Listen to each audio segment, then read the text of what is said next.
pagi oma-oma dan opa-opa, bapak ibu, adik-adik sekalian yang terkasih dalam Kristus. Kembali lagi bersama dengan saya Ibu Susi, dan pagi hari ini kita bersama dengan Opa Dias. Opa Dias dalam acara Oke, hari ini Orang Kudus hari ini.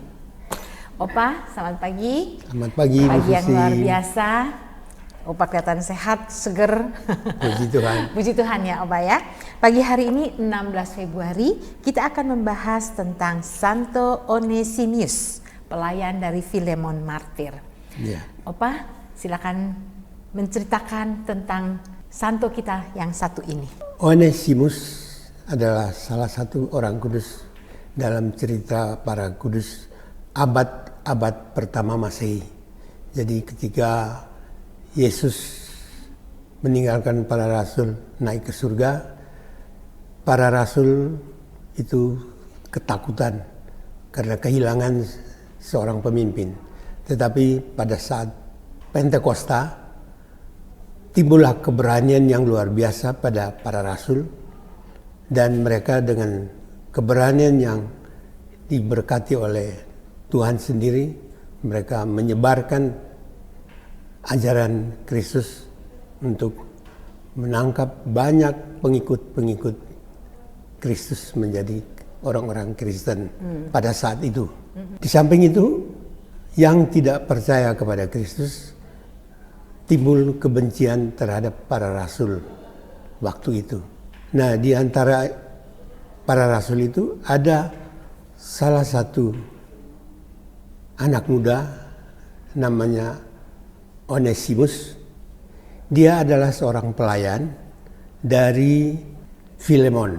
Filemon adalah pengikut baru Kristus setelah bertemu dengan Paulus waktu itu. Tetapi di dalam pertemuan dengan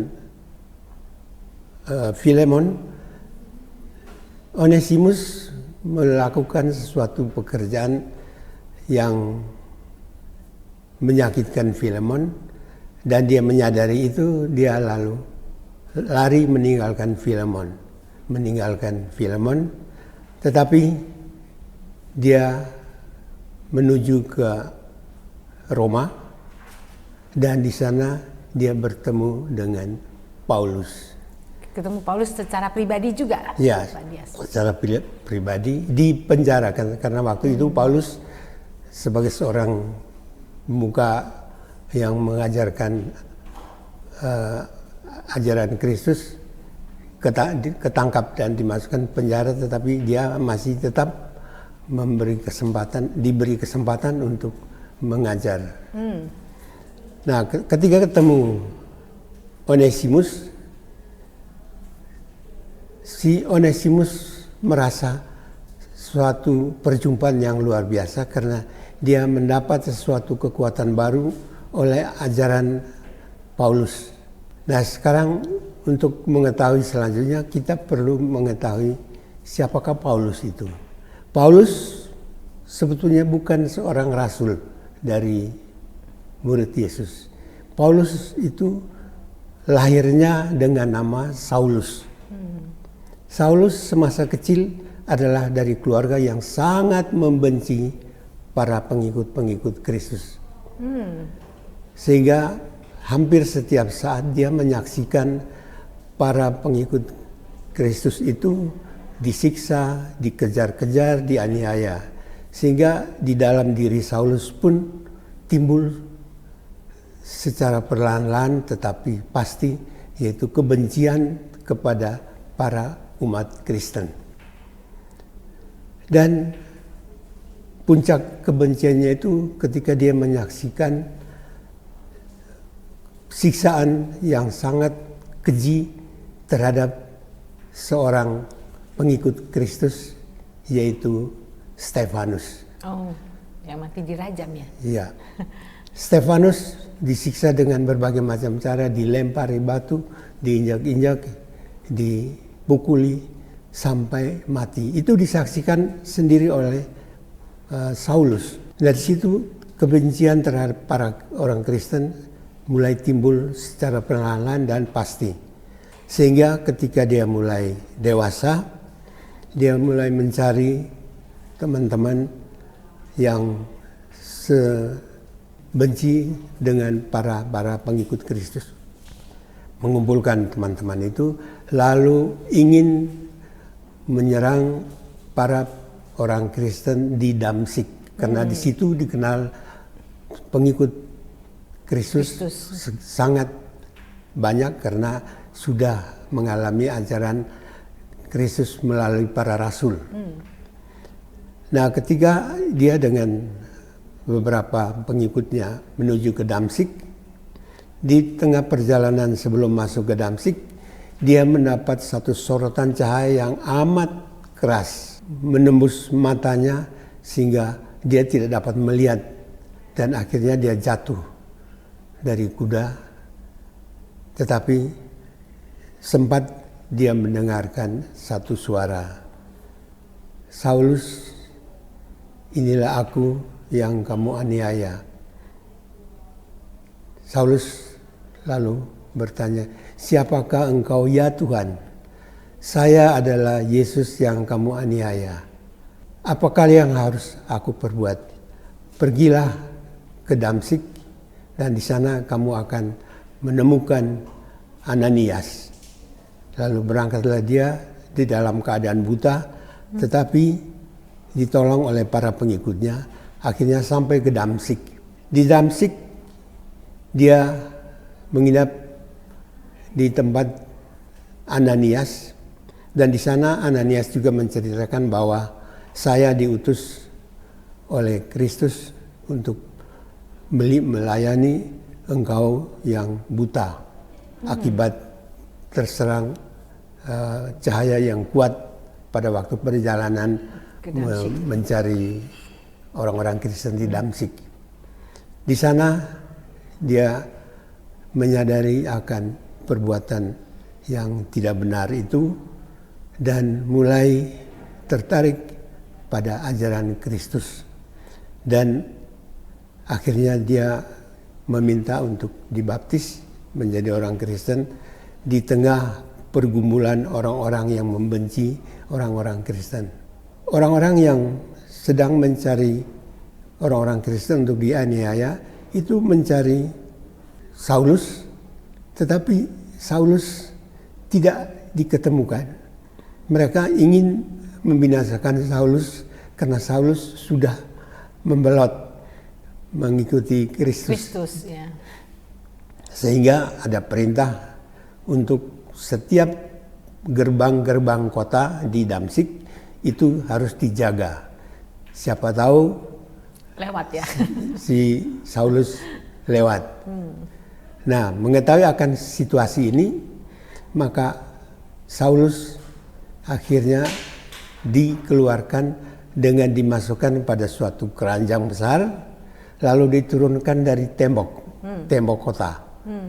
Diturunkan, dari situ dia terbebas, Dia lolos dari ancaman para penganiaya orang-orang Kristen itu, dan berangkatlah dia ke Yerusalem. Yerusalem. Ya. Di sana dia dikenalkan kepada salah satu murid Yesus sendiri, yaitu Barnabas. Nah, di sana dia bergabung dengan Barnabas untuk mulai mengikuti seluruh ajaran-ajaran untuk membangun suatu ajaran iman yang baru, yaitu iman Kristen kepada semua yang mereka jumpai di Yerusalem. Nah, di sana si Saulus oleh para rasul Yesus, dia diberi nama yang baru, yaitu Paulus. Nah, dari situlah dia menjadi pengikut Kristus dan bergabung dengan para rasul untuk menyebarkan agama Kristen. Itulah Paulus yang didatangi oleh Onesimus yang melarikan diri dari Filemon. Nah, disinilah suatu kejadian yang baru untuk Paulus, yang bergabung dengan para rasul untuk menyebarkan agama Kristen di seluruh kota di Asia Kecil, bahkan sampai ke Roma. Asia Kecil adalah daerah atau wilayah Asia paling barat bersebelahan dengan Eropa yang sekarang adalah Turki. Nah, di sanalah si Paulus bergabung dengan para rasul Yesus, menyebarkan agama Kristen. Bahkan Paulus begitu bersemangat mengembangkan ajaran Kristus itu, bahkan sampai pada saat dia di penjara pun dia tetap masih memberikan pengajaran lewat surat-surat. Jadi kita bisa melihat di Kisah Para Rasul, yaitu begitu banyak surat yang dikirim ke daerah-daerah untuk menyebarkan agama Kristen kepada umat-umatnya. Itulah Paulus di dalam perjalanannya, dan di dalam perjalanannya itu akhirnya dia teringat kepada Filemon yang sebetulnya adalah bekas temannya ketika menjalankan penyebaran misi iman. Dan kebetulan karena ketemu Onesimus, maka Paulus mau memberitakan kepada Filemon bahwa Onesimus ada bersama dia. Tetapi karena cintanya, kasihnya kepada Filemon, dia tidak sekedar mengirim surat, tetapi dia mengirimkan salah satu pengikut, Eutikus namanya, untuk mengantarkan surat yang bisa kita baca di dalam Kisah Para Rasul tentang surat Paulus kepada Filemon, yaitu surat Filemon bab 1 ayat 9 sampai 12. Itulah isi surat yang tertulis yang dikirimkan kepada Filemon, dan Filemon tersadar karena waktu itu pada awalnya Filemon kan ditinggalkan oleh Onesimus karena perbuatannya yang tidak jujur, tetapi karena oleh Paulus Onesimus diterima kembali, tetapi lewat permohonan dari Paulus, Onesimus akhirnya diperbolehkan bergabung dengan Paulus. Itulah suatu perjalanan singkat dari Onesimus pada abad pertama waktu itu. Nah, dalam perjalanan Onesimus bersama Paulus, Onesimus mendapat pelajaran yang bagus dari Paulus, sehingga dia begitu tertarik kepada ajaran dari Paulus tentang iman Kristiani, dan akhirnya dia bisa bertumbuh menjadi seorang pengkhotbah yang luar biasa.